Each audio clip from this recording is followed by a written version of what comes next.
E aí, pessoal, sejam bem-vindos. Estou aqui com mais um vídeo de resolução do problema de programação do LeetCode, resolvendo o problema do dia 24 de outubro de 2024, 951, Flip Equivalent Binary Trees, ou é, trocar árvores binárias equivalentes. Já explico o que é isso, mas antes mesmo de explicar, já queria que você deixasse aí seu like nesse vídeo, porque você vai esquecer de deixar o like até o final. Essa é a segunda vez que eu estou resolvendo esse problema nesse dia. Se quiser ver o link da live aí, sei lá, vou deixar no comentário em algum lugar, que foi a live de hoje, e a gente resolveu esse problema de uma forma totalmente diferente, tá? O que diz o problema 951 aqui, pessoal? Ele define uma operação de flip, que é trocar o filho da esquerda com o filho da direita de um determinado nó. Então repara aqui, né? Esse nó tem o 1, o 2 à esquerda e o 3 à direita. Quando ele aplica o flip nesse 1, fica o 1, só que o 2 vai para a direita e o 3 fica na esquerda. Ele inverte a ordem dos filhos. E aí o que o problema dá são duas árvores A e B, ou melhor, duas árvores root 1, root 2, né? Ele sempre dá a raiz da árvore daquele objetozinho trinode do LeetCode, né? Onde tem três propriedades, um valor, outro filho à esquerda, outro filho à direita. E ele quer saber se essas árvores são equivalentes, flip equivalente, que ele chama, tá? Seria se você consegue chegar a partir da árvore A na árvore B só executando operações de flip. Então, por exemplo, aqui é um exemplo válido, né? Esse 1, se você fizer o flip, fica 1, 3, 2, e antes era 1, 2, 3. E você vai ver aqui, né? Eu acho que o 2 é 2, 4, 5. Ele não executa operação. Mas, por exemplo, aqui no 5, que era 5, 7, 8, vira 5, 8, 7. Então, só fazendo flip, você consegue chegar nessa árvore de destino, tá? Uma coisa que ajuda bastante a gente, na outra solução principalmente, é que você vai ter até 100 nós nessa árvore. Tem árvore de zero nós, sim, e os nós vão ter valores únicos de 0 a 99. Então, na outra solução, pessoal, eu criei uma estrutura de dados que era uma lista, né? Então, tinha uma lista de 100 posições, falando aqui rapidinho, né, da outra solução. E aí percorria as duas árvores, aqui não vai estar 99, claro, né? E aí pegava os filhos de cada um desses nós. Então, por exemplo, aqui, ó, é pai de 2 e 3, né? Então eu pegava aqui, ó, o nó 1 é pai de 2 e 3. Criava aqui uma tupla, sabe? Para poder registrar os filhos. E aí fazia isso para a primeira árvore, fazia isso para a segunda árvore, e depois só comparava essas duas estruturas. Quando era igual, retornava verdadeiro, se não fosse, retornava falso. Você pode implementar como exercício, se você não viu a live, também é legal. E só tem que tomar cuidado com duas coisas, né? Você precisa de um critério para ordenar esses dois caras aqui, porque na comparação, né, se você for comparar dupla, 2 3 é diferente de uma dupla 3 2, né? Então, tome o cuidado de deixar sempre o nó menor na frente, e você também tem que tomar cuidado com os nós que não tem filho. Então, sei lá, se o cara não tem um filho, sei lá, aqui, ó, esse 3 não tem filho à direita, você também tem que tomar cuidado com o nano, né? Se eu não me engano, lá na live eu atribuí um valor -1 para todo nó que não existia, tá? A nossa solução aqui, pessoal, vai ser um pouco diferente, tá? O que a gente está fazendo aqui? A gente está se utilizando da própria função que o Xcode entrega para a gente, né, que ele pede para a gente implementar, onde tem dois nós, na verdade, ele chama de root, mas são dois nós de árvore. Ele pede para dizer se essas árvores são iguais, e a gente está usando essa própria função para fazer a recursão. É um código um pouquinho grande, mas eu vou explicar passo a passo desse código. O que a gente está fazendo basicamente, tá, pessoal? Imagina o seguinte, a gente tem aqui essa árvore. Imagina que a gente tem essas duas árvores aqui, A e B, tá? E eu flipei tudo aqui de propósito. O que eu vou fazer, pessoal? Eu peguei aquela função recursiva, e aí vamos dizer que é uma função que recebe dois nós, A e B, tá? Esquece que é root 1, root 2. Estou só fazendo A e B. E aí ele vai olhar o seguinte: opa, recebi aqui dois nós A e B. Vamos dizer que primeiro a gente passa esses nós aqui como parâmetro, tá? A raiz da árvore A e a raiz da árvore B. O que ele vai conferir basicamente? Se tem uma situação daqui que um está atribuído e outro é um nó vazio, ele vai fazer toda a checagem se A é diferente de B, em função de um tá populado e outro ser um nó, um elemento nulo, né? E também vai fazer a checagem se os filhos dos dois nós são equivalentes. Então vai ver assim, peraí, cara, eu tenho. Os dois têm dois filhos? Tem. pô, um tem então beleza, qual o menor filho de cada um? Ah, o menor filho desse cara aqui é o 2. E qual o menor filho do outro cara? Ah, o menor filho desse cara aqui é o 2. Pô, beleza, então tá igual. Qual o maior filho desse cara agora? Ah, é o 3. E qual o maior filho do outro cara? Ah, é 3 também. Putz, beleza, então passamos de ano aqui, o negócio tá legal. Então faz o seguinte, já que essas comparações estão iguais, não vamos retornar false.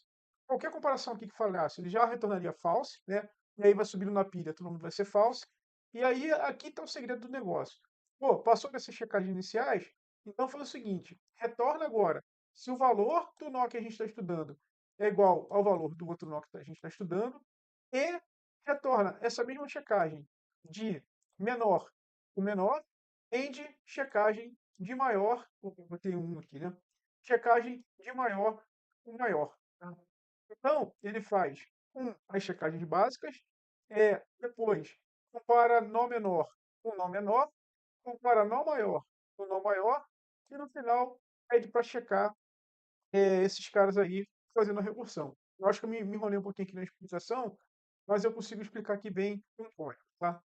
Então é o seguinte, ó, aqui a função flipKey, né, que é a função que o LeetCode pede para a gente implementar. Então, logo de cara aqui, eu vejo se os dois nós são vazios, lembrando que pode ter árvore vazia, ou a gente pode estar chamando um pedaço de árvore que não tem ninguém atribuído. Então aqui, se os dois são vazios, está tudo bem, eles são iguais. Se um não é vazio, então assim, se só o nó 1 é, não é vazio, ou só o nó 2 não é vazio, já sabe que tem coisa errada aqui, porque um está preenchido e o outro não está. Né? Por que isso aqui funciona, pessoal? Esse OR aqui funciona. Porque aqui a gente já testou o AND, né? Então aqui os dois é, são vazios para a gente retornar true. Então aqui a gente já sabe que pelo menos um está preenchido para chegar até aqui. Eu estou vendo, opa, tem um dos dois vazio? Tem um dos dois vazio. Putz, cara, então esquece que isso aqui já está errado. Tá?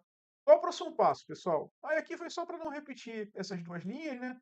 Botei aqui o nó e root 1, root 2, podia estar chamando esse negócio aqui de node, né? Ficava mais legível. Aqui, infelizmente, não tem como fazer refactor e vai ficar com o root mesmo, tá? Então, se não tem o nó da esquerda. Ah, tá. O que essa checagem aqui está fazendo? Né? Ele vai garantir que do lado esquerdo sempre vai estar ou um nó vazio, ou vai estar um nó menor do que o nó da direita. Tá? Então aqui é o seguinte, ó.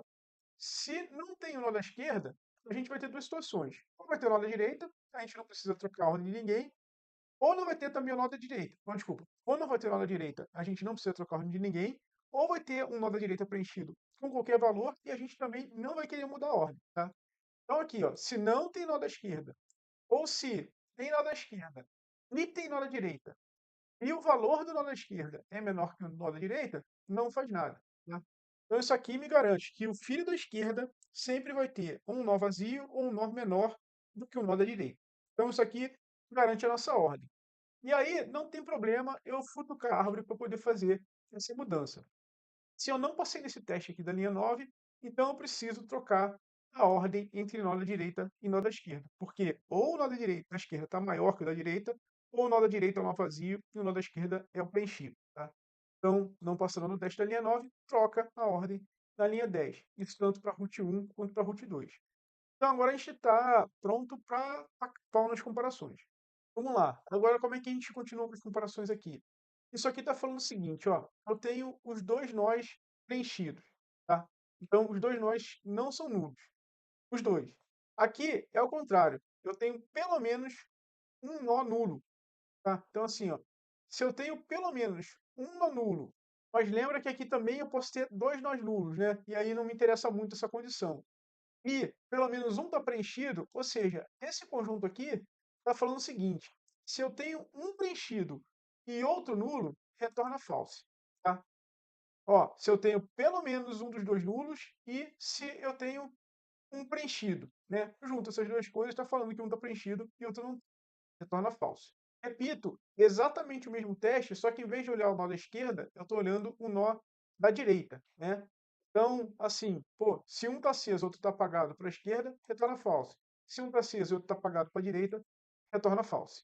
Aí aqui, linha 14 e linha 15, a gente quer, no fundo, comparar os valores do nó da esquerda e da direita, só que antes da gente sair tacando o ponto val aqui, a gente vê se esses caras não são vazios, né? Porque pode muito bem esse nó da esquerda aqui ser vazio dos dois lados. Então, veja aqui, ó, se o nó da esquerda do root 1 está preenchido, né, quer dizer que eu vou ter valor nos dois lados, senão eu já tinha falhado antes, e se o valor de um é diferente do outro, retorna false. Faço o mesmo teste aqui de novo para a direita. Então, eu vou comparar se os nós da direita são iguais também. Mas lembra, pessoal, que a gente só pode fazer essas comparações aqui diretas porque a gente garantiu antes que na esquerda sempre vai estar o valor menor ou o nó vazio, e na direita sempre vai estar o nó preenchido, e se os dois estiverem preenchidos, o valor maior vai estar no lado direito. Passou desse monte de teste de falha, né, a gente vai fazer recursão. No fundo, antes da recursão, a gente também tem que comparar os valores do root 1 e do root 2. Aí, curiosidade, pessoal, se eu pego isso aqui e jogo para cima, por exemplo, faço isso aqui, por um motivo, opa, se eu faço essa diferença aqui e retorno false, acho que até agora eu entendi por quê. A nossa performance cai absurdamente. Absurdamente não, né? O problema que está sendo resolvido em 0 milissegundos aqui passa a ser resolvido em 3 milissegundos e a gente cai lá para 80%. Então, por um acaso, o performance aqui ficou melhor colocado aqui, tá? Então a gente compara os valores do nó e aí a gente vai fazer a recursão para a esquerda e para a direita, né?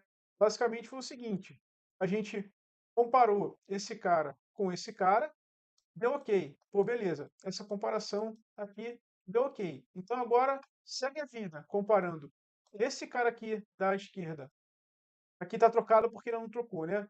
Com esse cara daqui e segue a comparação entre esse cara e esse cara. As duas têm que dar certo para eu falar que está ok.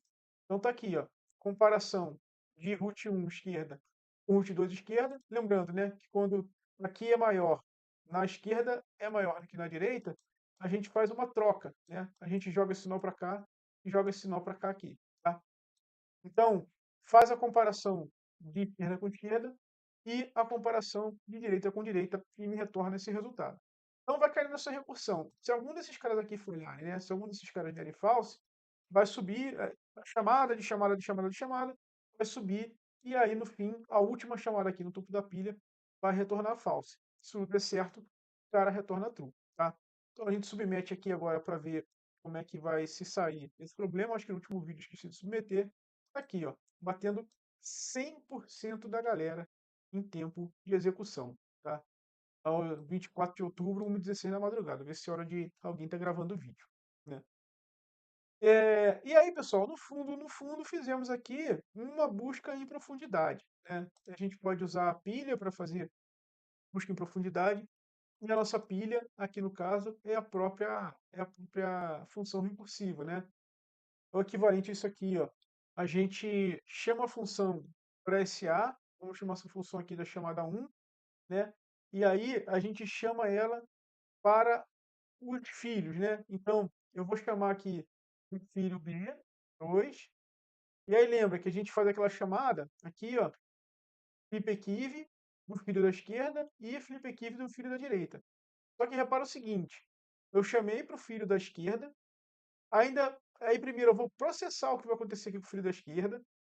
Aí o filho da esquerda vai fazer o que tem que fazer, vai chamar para o filho da esquerda, 3, vai fazer o que tem que fazer, vai chamar para o filho da esquerda aqui, que não existe, então não vai fazer a chamada, vai chamar para o filho da direita, vai fazer a chamada 4. Está aparecendo? Está aparecendo, legal. E aí a gente vai subindo na pilha aqui, até voltar para onde a gente estava, no A. Opa, beleza. Então agora tem que processar essa segunda parte. É o 5, né? Vai processar, vai chamar para o filho da esquerda, essa aqui vai ser a chamada 6, vai subir aqui e vai fazer a chamada 7, né? Busca em profundidade, porque os nós são processados nessa ordem aqui, né? Ele vai descendo até onde pode, sobe, continua, desce, sobe e depois desce. Opa, sobe até aqui o C, né? E depois desce para o G, tá? Então, busca em profundidade por isso, busca em largura é quando a gente vai nessa ordem aqui. 1, 2, 3, 4, 5, 6, 7, tá? E por que que isso aqui funciona com recursão? Porque ele precisa de uma pilha para funcionar. A busca em largura precisa de uma fila. Ainda gravarei curso sobre busca em largura e busca em profundidade. mas agora eu estou trabalhando no curso do Slide Window, né? E aí, enfim, a ideia é botar lá no Udemy da vida, mas também dar acesso aí gratuito no YouTube da vida para quem não tiver dinheiro para pagar ou não quiser dar essa força, tá? Pelo menos uma parte deixar público tudo, não sei. Enfim, vou ver o que eu vou fazer da vida ainda com isso aí, tá? Mas complexidade, tá, pessoal? Tá buscando profundidade em árvore binária, tá? Complexidade de tempo de execução é O de N e de espaço adicional também é O de N, tá? Por que O de N? Repara que a gente tem que visitar todos os nós, né? Então, se N é o número de nós, essa é a complexidade do cara. A gente não visita um mesmo nó duas vezes, tá? Então é isso, pessoal. Espero que tenham gostado da explicação. Gostou? Deixa o like. Se não gostou, deixa o like também. Deixa um comentário, crítica, sugestão. Qualquer tipo de engajamento é muito bem-vindo. Tá aí o código na tela se você quiser dar uma olhada. Quiser dar uma olhada na solução alternativa, veja, veja a live. Vou deixar o link aí em algum lugar, tá? A último envio da live. Pô, é engraçado, né? Ah, não, tá aqui, 3 horas atrás. Eu não prestei atenção, né? Também batia 100%, né? Não, ué, como é que eu vejo o código que eu enviei, meu querido? Ah, tá aqui embaixo. Tá aqui embaixo o código. Não vou copiar para o editor, não. Mas era aquele lance que eu falei, né?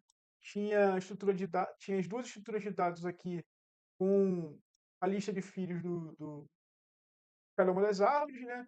E aí eu passava aqui pelas duas árvores, pulava essa estrutura de dados aqui, esse trees struct, com os filhos de cada um. Ele vira aqui, ó, TS, trees struct, né? É um cara que tem duas estruturas numa só. Populo esse cara. Aqui são as duas árvores, aí passo pelos nós de cada árvore, populo esse cara para cada árvore, e no final eu comparava as estruturas das duas árvores para ver se eram iguais, para retornar true no final, se não tivesse falhado nenhum teste. Tá? Código dá para entender, mas qualquer coisa também, entrem aí no link da live, dá uma adiantada lá para pular um pouco blá blá blá, que vocês já sabem como é que é o problema. E aí no final eu explico também essa implementação. Beleza?